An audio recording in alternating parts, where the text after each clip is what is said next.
Hi there, this is David Weiss, your board game concierge here at 401 Games, and this week's Smorgasboard game is Control, which I'm going to pronounce Control, if you don't mind.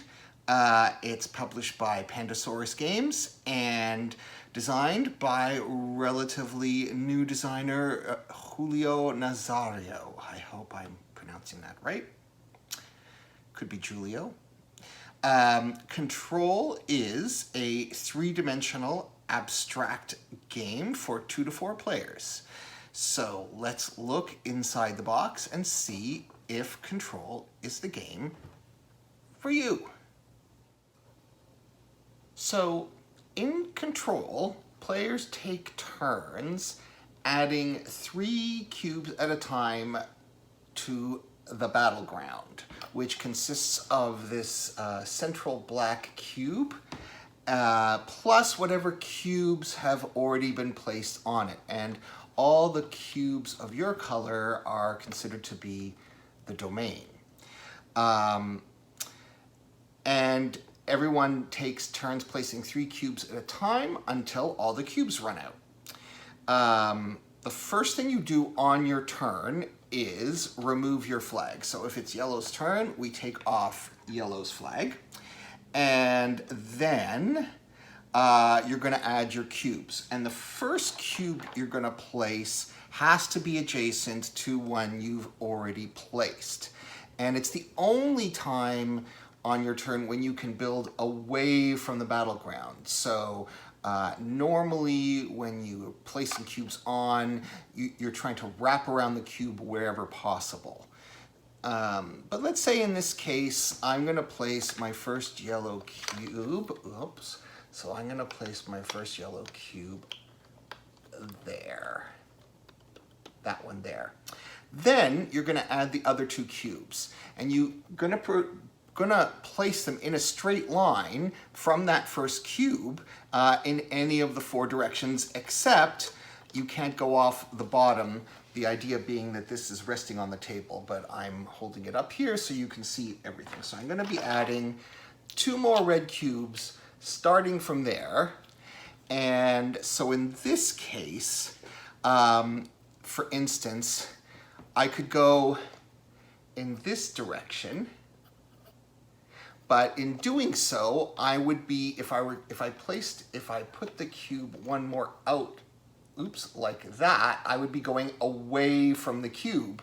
So that's not allowed. So instead, I'm going to wrap around like so. And that, by the way, falling off is something I'm going to talk about in a sec.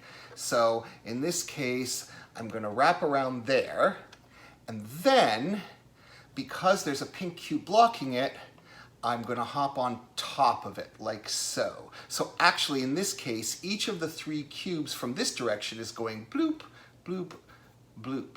If you've played something like Paper Mario or one of those 3D kind of platformers, I think you will get kind of what I'm talking about here.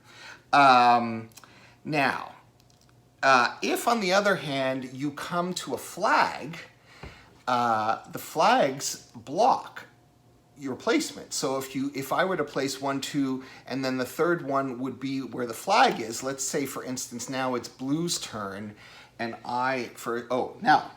before I finish, the last thing I do on my turn as yellow is place a flag. It has to be coming out of one of my cubes, one of my yellow cubes, and so let's say, oh, that's a good one. So let's say I put it there. So now it's Pink's turn. Oh, that kind of changes things up a little bit. Let's say I'm going to put it there. Okay, so I've put it there. So now it's Pink's turn. So first thing Pink does is take their flag off, and then they have to place a cube. Well, they can't place a cube there because yellow's flag is blocking it. And and the other thing is, so let's say I place my first pink cube here on the top. Great. So I've placed my first pink cube on the top, but now the yellow flag is blocking me going in that direction. So I could, however, go across the top here, 2 and 3. So looking at it from the top, I've done that, and now I place the pink flag, say, going sideways. So all the time, basically, you are trying to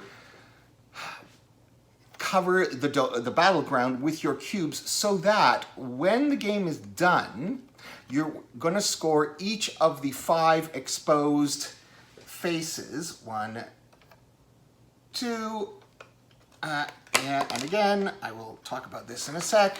3, 4, 5. And you are going to count all the cubes of your color that you can see. So what you are trying to do is basically be the uppermost cube in as many directions as possible. So it's a really cute idea. It's a really cool idea as abstracts go. But in practice, as you can see, cubes are constantly popping out. And because I don't know, anyway, I just don't find they stick on as well. So, as you're turning the cube around, they are prone to fall off. And then how are you supposed to remember where they go back on? And needless to say, having to fight the game like this, when you're really supposed to be fighting your opponents, makes it harder to enjoy. So in the 2-player version, and there is a 2-player version, each player chooses 2 colors and then uses, so let's say if I'm playing the 2-player version, I have the blue and yellow cards, and secretly at the beginning of the game, I decide that it's actually going to be blue that scores. But I'm taking turns for both blue and yellow during the game. But at the end of the game, I go, haha, I was actually blue. And so there are some interesting ways you can coordinate or bluff with your 2 colors and so on and so forth. The only thing is with 2 players, the game goes on pretty long. Because there are a fair amount of cubes of each color. So I would house rule that when you play with 2 players, that you reduce the number of cubes, whether you take out a few or you reduce them by half or something like that. So, is Control for you? In many ways, it looks, feels, and plays like one of those classic Milton Bradley or Parker Brothers games that I had as a kid, and you might come across in a garage sale or a yard sale or at Value Village or Salvation Army or whatever, surplus store. A lot of it comes down to how you and your group feel about abstracts and how well you deal with what I'll call the cube attachment issues.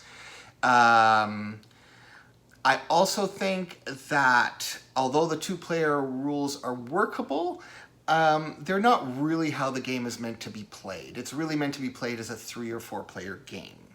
So if you're looking for a good 2-player abstract, you should probably look elsewhere. So, if you're still interested, click on the link below to order your copy of Control.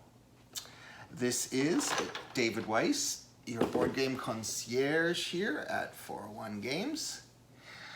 Thanks for watching. See you next time. Ciao.